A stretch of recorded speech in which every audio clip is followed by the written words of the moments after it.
je vertellen? Nee, dat is helemaal niet grappig. Want ik ga echt vroeger, Nou, doe ik nog niets meer. Heel serieus op dat sport. is nog heel lang niet. Nee, ik ben ook wel niet. Maar doe ik met jong weer, dat ging best zo. Nou, dat is wel heel lang niet. Ja, dat is heel lang niet. Dankjewel collega. Maar goed, ik ga vroeger tafeltennissen. En door heb ik ooit de Fries-kampioen geweest. En ik ga de Noorderkampioen geweest.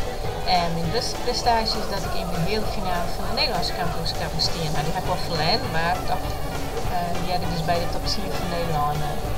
Moet ik sectie zo'n hier. En nou, verder heb ik net zoveel gepresteerd en nu is het alleen maar minder met. Maar ja, nou, ja.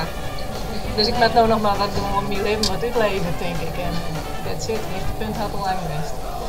Ja, vakken net, vakken die met het lichtpunt nog krijgen, tenminste dat hoop ik wel van. Ja, Anders is want het dit is sneu.